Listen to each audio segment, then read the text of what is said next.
जय सिया राम सभी को। और हम लोग रामचरितमानस में अरण्य कांड में दोहा संख्या 20 पर हैं। ये प्रसंग शूर्पणखा के घटना के बाद खरदूषण के साथ युद्ध का प्रसंग था और बहुत ही सुंदर ढंग से गोस्वामी जी ने इसमें युद्ध का वर्णन किया है। आगे बढ़ने से पहले एक दो बातें इसी प्रसंग से संबंधित हैं, वो हम आप लोगों के साथ थोड़ी उसकी चर्चा करना चाहते हैं, क्योंकि बहुत सारे लोगों को शूर्पणखा प्रसंग पर आपत्ति है। और हमने पहले भी इसका जिक्र किया था कि कहा उसका हम उत्तर दे चुके थे कि लोग कहते हैं कि उसने प्रणय निवेदन ही तो किया था, उसके पीछे उसके नाक कान काटने की आवश्यकता थी। और दूसरी जो खरदूषण और त्रिसरा और उनके साथ 14,000 सेना, लक्ष्मण जी का सीता जी को लेकर के गुफा में जाने का निर्देश देना राम को, और राम का खरदूषण से अकेले युद्ध करना। अगर आप लोग श्री रामचंद्र कृपालु भजमन पढ़ते होंगे तो वहां पर ये प्रसंग आता है, क्योंकि पूरे वनवास में राम ने जहां भी राक्षसों से सामना किया है उनके साथ लक्ष्मण जी रहे, हमेशा रहे। केवल खर और दूषण का सेना सहित वध राम ने अकेले किया है। वहां उनके साथ में या पास में न सीता है न लक्ष्मण है। और श्री रामचंद्र कृपालु भज मन, भज मन, तो मन में जितने भी विकार हमारे आ सकते हैं, खर यानी अमंगल के रूप में, दुष्टता के रूप में, दूषण यानी दोष के रूप में, अपनी सेना सहित हमारे मन में अशुभ अमंगल भाव आने लगे, उनका आक्रमण होने लगे तो हमारे दोष बढ़ने लगते हैं। हम उन अमंगल अशुभ वस्तुओं को प्राप्त करने के लिए दोषों में घिरने लगते हैं।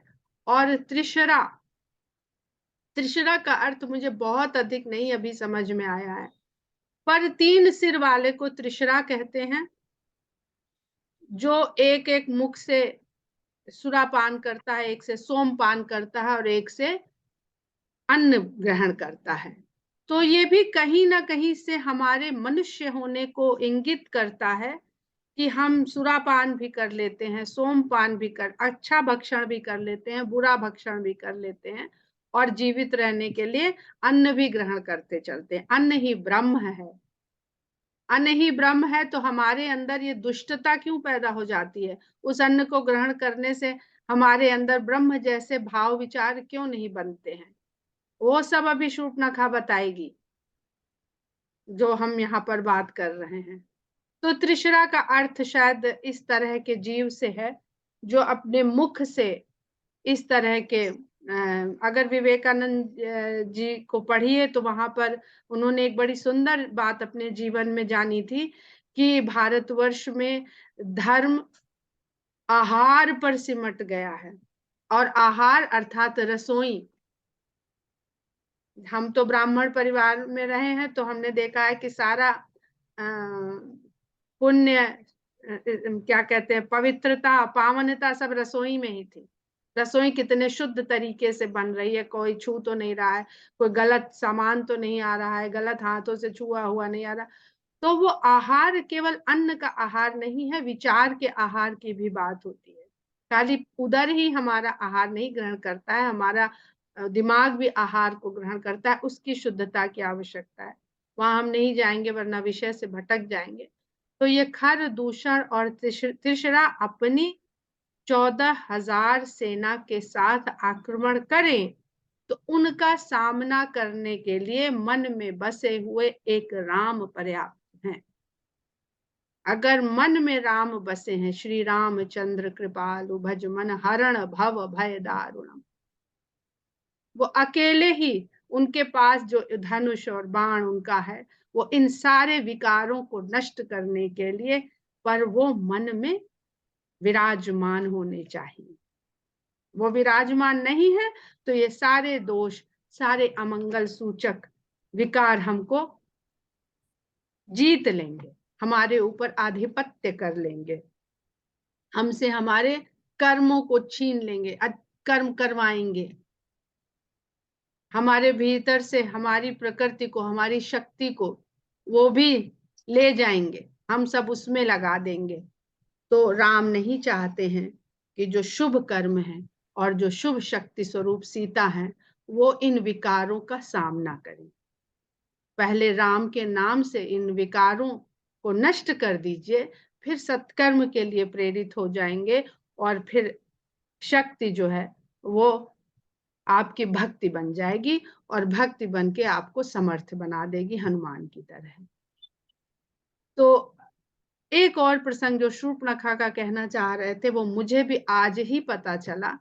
नाक कान काटना या कटना शायद शूर्पणखा के प्रसंग से ही बेइज्जती करना, बदनामी करना इसका सूचक बन गया होगा कि नाक कटवा दी। नाक कटवा दी सबने कहा, पर कान कटवा दिए ये कोई नहीं कहता। तुमने ऐसा काम किया, अरे समाज में हमारी नाक कटवा दी, कान कटवाना क्यों नहीं कहता है। तो श्रुति और नासा कहा है तुलसीदास जी ने। श्रुति अर्थात वेद, क्योंकि वेदों को सुना जाता था और वेद को सुन करके ज्ञान, विद्या, सत्कर्म ये कान से ही प्रवेश करते हैं। तो पहले कट गए कान, यानी सुनने की क्षमता खत्म। चाहे लड़का हो, बच्चा हो, बिटिया हो, घर वाला हो, बाहर वाला हो, घरवाली हो, बाहर वाली हो, सुनना खत्म कर दिया।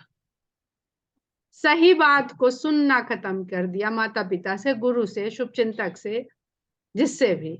तो कट गई नाक। अब नासा का अर्थ लिखा है कि संस्कृत में नासा शब्द जो है वो स्वर्ग के लिए प्रयोग होता है। तो जब सुनते हैं और सत्कर्म करते हैं तो स्वर्ग, उसके फल के रूप में स्वर्ग की प्राप्ति होती है। कहते हैं ना, वेद अध्ययन करने से मनुष्य को, नर को, जीव को स्वर्ग प्राप्त होता है।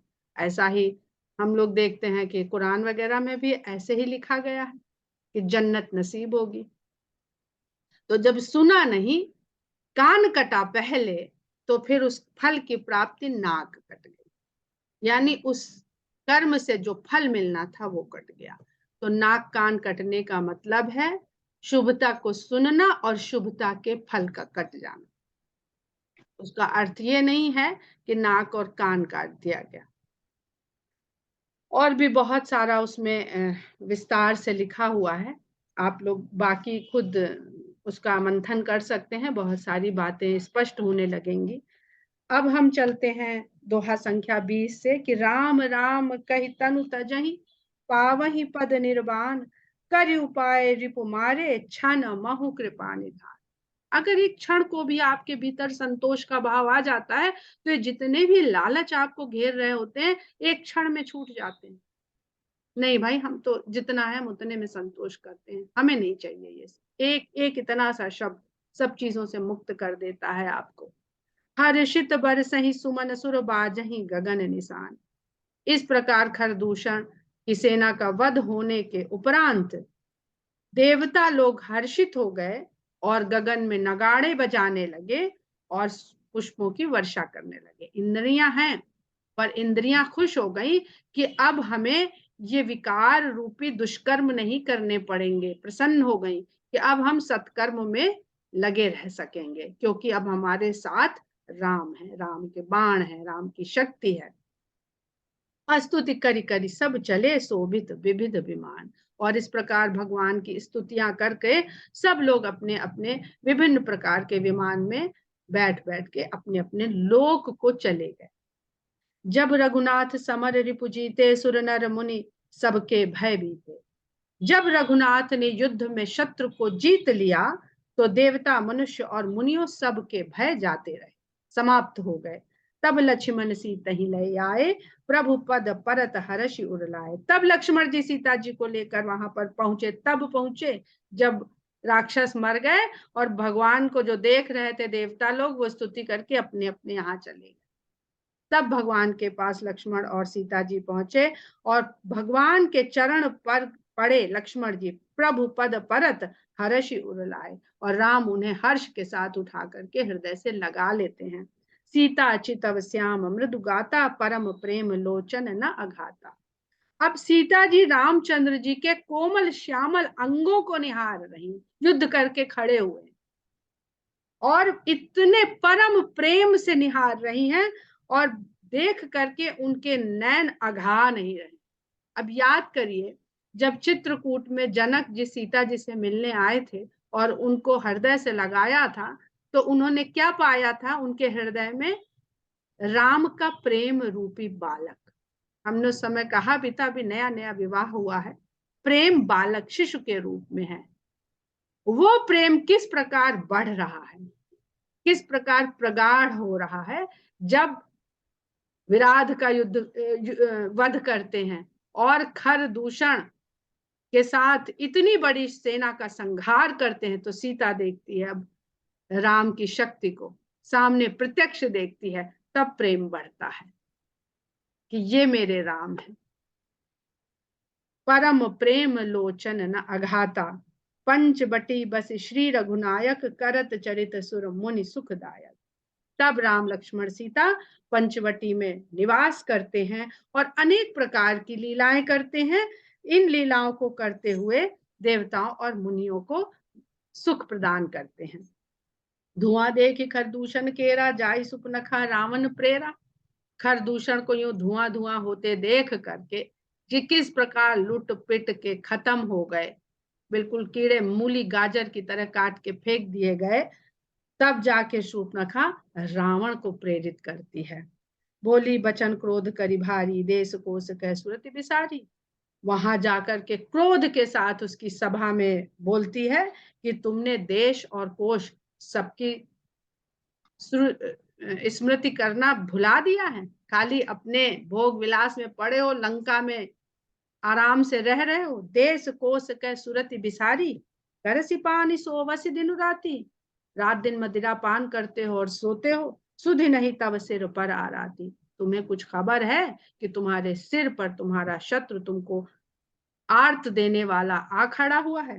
राजनीति बिनु धन बिनु धर्मा, हरि ही समर्पे बिनु सत्कर्मा। अब शूर्पणखा देखिए कैसी ज्ञान की बातें कर रही है। कहती है कि नीति के बिना राज और धर्म के बिना धन, जो धन धर्म के रास्ते से न आया हो, हरि ही समर्पे बिनु सत्कर्मा, और सत्कर्म किए गए पुण्य भगवान को समर्पित न किए जाएं। अभी हम लोगों ने सुना ना, एक एक प्रसंग जोड़ के देख रही है, सब वहां ऑब्जर्व करती है, रहती है। निश्चिंत वहां की अधिष्ठात्री है शूर्पणखा दंडकारण्य की, और उसकी सहयोगी है खरदूषण त्रिशरा। तो सब खबर है उसको कि कौन ऋषि मुनि कैसे क्या करता है, कैसे रहता है। तो सुतीक्ष्ण जी ने अपने सारे पुण्य समर्पित कर दिए कि इनको समर्पित करें, तभी इनके चरणों में स्थान मिलेगा, वरना पुण्य को भोगने के लिए अभी धरती पर और रहना पड़ेगा या अगला जन्म आना पड़ेगा। इस देह का काल तो पूरा हो गया है, तो इसलिए उन्होंने पुण्य ही उनको समर्पित कर दिए। तो हरि ही समर्पे बिनु सत्कर्मा, विद्या बिनु विवेक उपजाए, श्रम फल पढ़े किए अरुपाए। विद्या प्राप्त करें विवेक के बिना, विद्या है पर विवेक नहीं है। अभी हम लोग विद्या अविद्या की बहुत बात करी, लक्ष्मण जी के साथ रामचंद्र जी का जो वार्तालाप हुआ था। तो विद्या बिनु विवेक उपजाए, उस प्रकार की विद्या जिसमें विवेक न उपजे, विवेक के साथ जो न ग्रहण की जाए, वो खाली श्रम करना है, पूरी मेहनत करी है, उसका फल कोई प्राप्त होने वाला नहीं है। संग ते जति कुमंत्र ते राजा, मान ते ज्ञान पान ते लाजा। संग ते जति, बुरी संगत से, विषय में लिप्त लोगों की संगत करने से सन्यासी, और गलत मंत्रणा देने से राजा, और मान आ जाने से ज्ञान, और मदिरा पान कर लेने से लज्जा। प्रीति प्रणय बिनु मदते गुनी, नासहि बेग नीति अस सुनी। प्रेम में विनम्रता ना हो, नम्रता ना हो, प्रेम बहुत करते हैं पर बोले हमेशा कठोर वचन से कि भाई प्रेम करते हैं, वो तो मन में है, क्या करें, मुंह से हमारी बोली ऐसी है, कहते हैं ना ऐसे लोग। अरे बोली ऐसी है, ऐसा थोड़ी है मेरे मन में, ऐसा नहीं है। तो एक न एक दिन ऐसा प्रेम, और मद होने से गुण, घमंड हो जाने से गुण, नाश ही बेग, शीघ्र ही नष्ट हो जाते हैं, ऐसी नीति मैंने सुन रखी। वो भी घूमती है, विचरण करती है दंड कारण में, तो कभी ना कभी कान में ऋषियों मुनियों के ये सब पड़ जाते हैं। तो जानती सब है पर अपनाती नहीं है। जैसे लोग कहते हैं ना, अभी क्षमा याचना के साथ कहेंगे कि जो मानस कथा हो रही थी, वहां पे जो कथावाचक महोदय थे वो कह रहे थे कथा खाली सुनिए, आचरण में मत लाइए, क्योंकि आचरण में आप ला ही नहीं सकते हैं। ये शरीर जो है कलयुग का, ये आचरण लाने के योग्य नहीं है, खाली कथा सुनिए। तो कथा तो शूर्पणखा ने भी सुनी, सब सब बात बता रही है कि क्या वहां वहां कहा जा रहा है। तो अगर उसको सुन के जरा देर के लिए अपनी बुद्धि में बैठाया नहीं, तो फिर वो जीव शूर्पणखा ही रह गया, नाक और कान कट जाएंगे। सुना, सुन के प्राप्त नहीं किया, उसको आचरण में नहीं उतारा, तो उसके फल की प्राप्ति नहीं हुई। तो ऐसी कथा वाचना मेरी समझ में नहीं आती है, जहां पे ये सिखाया जाता है कि खाली कथा सुनिए, ये सुनने के लिए, उतारने के लिए नहीं। वो पूरा तुलसीदास जी कहीं पर कोई संदेह छोड़ते ही नहीं। अभी उषापति जी से इसी विषय पर बात हो रही थी, अभी जुड़ने से पहले, और अभी के अभी तुलसीदास जी सुन रहे थे शायद, यहाँ वहां बैठे हुए, जब हम लोग का कहते हैं ना, जहां राम चर्चा होती है वहां हनुमान जी उपस्थित रहते हैं, तो वो बता देते ये रहा तुम्हारी शंकाओं का उत्तर। तो अब इसको फिर से ये सुनिए यहाँ से कि करसी पान सोवसी दिनु राती, सुधि नहीं तब सिर पर आराती, राजनीति बिनु धन बिनु धर्म, हरि समर्पे बिनु सत्कर्मा, विद्या बिनु विवेक उपजाए, श्रम फल पढ़े किए अरु पाए, संग ते जति कुमंत्र ते राजा, मान ते ज्ञान पान ते लाजा, प्रीति प्रणय बिनु मद ते गुनी, ना सही बेगी नीति अस सुनी। मैंने भी ऐसी नीति सुन रखी है। रिपुरुज पावक पाप प्रभु अहि गनीय न छोट करी, अस कही विविध विलाप करी लागी रोदन कर। फिर कहती है कि शत्रु को, रोग को, अग्नि को, किए गए पाप को, और स्वामी को और सांप को कभी छोटा ना मानिए कि हम तो 6 फुट के हैं, 10 फुट के हैं, ये 1 फुट का या 10 इंच का, 6 इंच का सांप मेरा क्या बिगाड़ लेगा, इनको छोटा ना मानिए। ऐसा कह करके वो अनेक प्रकार से विलाप करके रोने लगी वहीं सभा के बीच में। सभा मांझ पर व्याकुल बहु प्रकार कह रोई, तो हिजियत 10 कंधर मोर की असी गति होई। सभा के बीच में ही रोने लगी, विलाप करने लगी, और अनेक प्रकार से रावण को कोसने लगी कि तुम्हारे होते हुए मेरी ये दशा हो गई है। सुनत सभासद उठे अकुलाई, समुझाई गई बाह उठाई। अब रावण तो उसने छेड़ दिया, रावण अहंकारी है, और रावण के अहम पे चोट कर रही, अपना तो कुछ बता ही नहीं रही है, सीधी सीधी चोट अहंकार पे कर रही है। अब उस अहंकार को बढ़ाने के लिए सभा है। अमूमन क्या होता है, अगर किसी स्त्री के साथ ऐसी घटना हो जाती है, तो वो घर में जाके अकेले में एकांत में अपने परिवार को बताती है, माता से, पिता से, भाई से, बहन से, जिससे भी कहेगी। पर उसको रावण के अहंकार को चोट पहुंचानी है, तो अहंकार आदमी का तब ज्यादा घायल होता है जब भरी सभा में उसके पौरुष को ललकार दिया जाए, उसके बल को ललकार दिया जाए। तो सारी सभा जो दरबार में बैठे हुए थे, उसमें से अनेक लोग उठे और उसकी बाह पकड़ के उठाने लगे, समझाने बुझाने लगे। कह लंकेश कह से निज बाता, क्या तब नासा कान निपाता। तब रावण ने कहा कि अरे बात तो बताओ, हुआ क्या है, आते ही आरोप लगाने लगी हो, नीति समझाने लगी हो, उपदेश देने लगी हो, किसने तुम्हारे नाक कान काट दिए हैं। अवध नृपति दशरथ के जाए, पुरुष सिंह बन खेलन आए। कहती है कि अयोध्या नरेश राजा के पुत्र हैं, राजकुमार हैं, और ऐसा लगता है कि सिंह के रूप में पुरुष हैं जो वन में खेलने के लिए आ गए। जी भर गया है शायद अयोध्या के खेल कूदों से, जितने भी वहां पे उनके खेल कूद के सामान थे, तो कुछ नया खेल खेलने के लिए अब दंडकारण्य में चले आए हैं। समुझी परी मोहि उन कह करनी, रहित निशाचर करी ही धरनी। और उनके जो मैंने देखे हैं इन दिनों में क्रियाकलाप, उससे मुझे इतनी समझ में आया है कि इस धरती को निशाचरहीन करने आए हैं। जिनकर भुजबल पाई दसानन, अभय भय विचरत मुनि कानन। तुमने जिस दंड कारण की अधिष्ठात्री बना के मुझे वहां का राज्य दिया था, सौंप दिया था कि जाओ, तुमको दिया दंड कारण करा, जो मर्जी है जैसे जो करना है करो जाके, और ऋषियों मुनियों जिसको मन करे उसका भक्षण करो और सब अपने साथियों को भी खिलाओ पिलाओ। तो वहां पर तो निर्भय होकर ऋषि मुनि घूमने लगे हैं जब से ये आ गए। कहाँ इतना बड़ा पहाड़ दिखाया उनको था कि ये हड्डियों का ढेर क्या है, तो बताया थे जो राक्षस जिन ऋषि मुनियों को खा जाते हैं ये उनकी अस्थियों का ढेर है। ऐसे दंड कारण्य में जिन कर भुज बल पाई दशानन, हे दशानन, उनका भुजा का बल देख करके अभय हो करके, निर्भय हो करके, अब तो ऋषि मुनि जंगल में विचरण करते फिर रहे हैं। देखत बालक काल समाना, परम धीर धनवी गुण नाना। देखने में बालक स्वरूप लगते हैं लेकिन काल के समान है और बहुत धीरज वाले हैं। धनुष तो धारण किए ही है और अनेक प्रकार के गुण हैं उनके अंदर, बहुत सारी युद्ध कलाओं में निपुण हैं। अतुलित बल प्रताप दो भाई, खल बध रत सुर मुनि सुखदा। अतुलित बल प्रताप दो भ्राता, खल बध रत सुर मुनि सुखदाता। दोनों भाइयों में अतुलनीय बल है और दुष्टों को वध करके देवताओं और मुनियों को सुख प्रदान कर रहे हैं, जो तुम्हारे डर के मारे थर थर कांपते थे। शोभा धाम राम अस नाम, सुंदरता के तो धाम है जिनका नाम राम है, बहुत सुंदर है। तिनके संग नारी एक श्याम, उनके साथ एक बहुत ही अद्वितीय सुंदरी नारी है। रूप रास विधि नारी संवारी, रति सत कोटि तासु बलिहारी।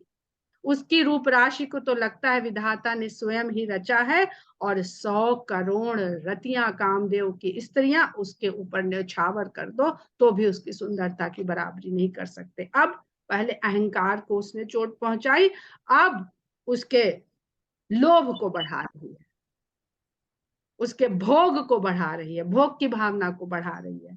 तासु अपनी बात तो बताई नहीं, पूरा पूरा किस्सा गोल है अपना। तासु अनुज काटे श्रुति नासा, सुनि तब भगिनी करही परियासा। उन्हीं के भाई ने, छोटे भाई ने ये मेरे नाक और कान काटे हैं। क्यों काटे? सुनि तब भगिनी करही परिहासा, जब जाना कि मैं तुम्हारी बहन हूं तो मेरा परिहास उड़ाते उन्होंने मेरे नाक कान काटे, मजाक उड़ाया मेरा। खर दूषण सुनी लगे पुकारा, छन मोह सकल कटक मारा। ये बात जब मैंने जाके खरदूषण को बताई, वो भी सेना लेके वहां धावा मारने गए, पर एक क्षण में सेना सहित उनको मार डाला। खरदूषण तिसरा कर घाता, सुनि दस शीस जरे सब गाता। खरदूषण और तिरछिरा का वध हुआ सुनते ही रावण के अंग प्रत्यंग जल उठे। सुपुन कहीं समुझाई करी, बल बोले सी बहुभांति गयो भवन, अति सोच बस नींद परई नहीं रात। शूर्पणखा को बुलाया, पास में समझाया, खूब सांत्वना दी, अपने बल के बारे में बता बता के उसको ढाढ़स बंधाया और उसके बाद अपने भवन में तो चला गया, पर उस रात उसे नींद नहीं आई। सुर नर असुर नाग खग माही, मोरे अनुचर कह कऊ नाही। देवताओं में, मनुष्यों में, असुरों में, नागों में, पक्षियों में ऐसा कहाँ है जहां मेरे अनुचर ना हो, मेरे दास ना हो। सबको तो मैंने दास बना रखा है। खरदूषण मोहि सम बलवंता, तिन्ह ही को मारे बिनु भगवंता। खरदूषण तो मेरे समान ही बलवान है, उन्हें भला भगवान के सिवाय और कौन मार सकता था। सुर रंजन मंजन में ही भारा, जो भगवंत लीन अवतारा। क्या ये वो घड़ी आ गई है कि देवताओं को आनंद देने वाले के लिए और धरती का भार उतारने के लिए भगवान अवतरित हो गए हैं। तो मैं जाई बैरु हठ करऊं, प्रभु सर प्राण तजे भव तरऊं। तो मैं फिर मन में ये ठान लेता हूँ, ये हठ धारण कर लेता हूँ कि मैं जा करके उनसे ऐसा वैर ठानूंगा, ऐसा वैर ठानूंगा कि उन्हें अपने तीर से ही मेरे प्राण लेने पड़ेंगे और इस प्रकार मैं इस भवसागर से तर जाऊं। वही है भजन न तामस देहा, मन क्रम बचन मंत्र दृढ़ एहा। क्योंकि ये तामसी देह मैंने पाई है, इसके कारण इस देह में भजन तो होएगा नहीं कि भजन करके मैं उनकी शरण में चला जाऊं और मुक्ति पा जाऊं इस संसार से। अहंकार है ना, भरी सभा में शूर्पणखा ने ललकार दिया है। अब मनोविज्ञान देखे, यहाँ भूल जाइए कि उसको बोध हो गया है। भरी सभा में शूर्पणखा ने ललकार दिया है, और अगर जाके वो उनके पैर पकड़ लेगा तो पूरे में क्या होगा कि डर गया रावण। उसके खरदूषण त्रिशरा सेना सहित मार दिया, और बहन के नाक कान क्या काट दी, झुक गया जाकर के, भक्त हो गया उनका जाके। तो अहंकार चला जाएगा उसका। तो अहंकारी के मन में विनीत भाव होता ही नहीं है, आता ही नहीं है। एक ही भाव रहेगा, या विनीत भाव रहेगा या अहम भाव रहेगा। वही भजन न तामस देहा, मन क्रम वचन मंत्र दृढ़। इसलिए जिस प्रकार लोग भक्ति के लिए मन वचन कर्म को दृढ़ करते हैं, उसने वैर के लिए अपने मन को एकदम कड़ा कर लिया। म्यूट कर लीजिए, किसी का खोल गया। जौ नर रूप भूप सूत को, हरिहु नारी जीति रन दो। और अगर राजकुमार ही है, हो सकता है जो ये कह रही है वही हो, अवतारी ना भगवान ना हो, तो क्या दिक्कत है मेरे लिए। मैं अभी उनको युद्ध करूंगा, लड़ा के हरा के, और जो इतनी सुंदर नारी का इसने वर्णन किया है उसे अपनी खातिर ले आऊंगा। चला अकेल जान चढ़िता हमा, बस मारीच सिंधु तट जहमा। अब इस बात को वो अकेले ही करना चाहता है। सेना लेके जाएगा तो भी बड़ा दोष है कि 2 राजकुमारों के लिए रावण ने सेना सजा ली, तो बड़ी बेइज्जती हो जाएगी पूरे 3 लोकों में। तो क्या पहले पता तो कर लूं कि है क्या, असलियत बात क्या है। इसने जो बताया है वही, कोई गुप्तचर भी नहीं भेजा, खुद जा रहा है। अकेला वहां गया जहां पे मारीच समुद्र के किनारे रहता था। यहाँ राम जस जुगुति बनाई, सुनहु उमा सो कथा सुहाई। यहाँ राम ने जो युक्ति बनाई, हे उमा, अब आप वो कथा सुनिए। तुलसीदास जी सीधे शंकर भगवान को ले आते हैं, क्योंकि बहुत गूढ़ बात होने जा रही है, ये ज्ञान की बात होने जा रही है। तो तुलसीदास जी अपने ज्ञान घाट पे चले जाते हैं और शंकर जी के मुख से ये बात कहलवाते हैं। लक्ष्मण गए बनहि जब लेन मूल फल कंद, जनक सुतासन बोले बिहसि कृपा सुख।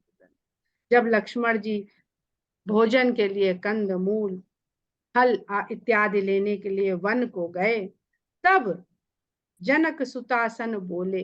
जनक सुतासन पृथ्वी की पुत्री के रूप में जनक की पुत्री जो विदेह है, ऐसी सीता से राम हंसते हुए कहते हैं कृपा सुख वृंद, जो कृपा और सुख के भंडार हैं। ऐसे राम उनसे हंस कर कहते हैं। क्या कहते हैं, बहुत गूढ़ बात है। चौपाई पढ़ लेते हैं, व्याख्या उसकी कल करेंगे। सुनहु प्रिया व्रत रुचिर सुशीला, मैं कछु करब ललित नरलीला। तुम पावक महु करहु निवासा, जौ लगी करहु निशाचर नासा। जब ही राम सब कहा बखानी, प्रभु पद धर ही अनल समानी।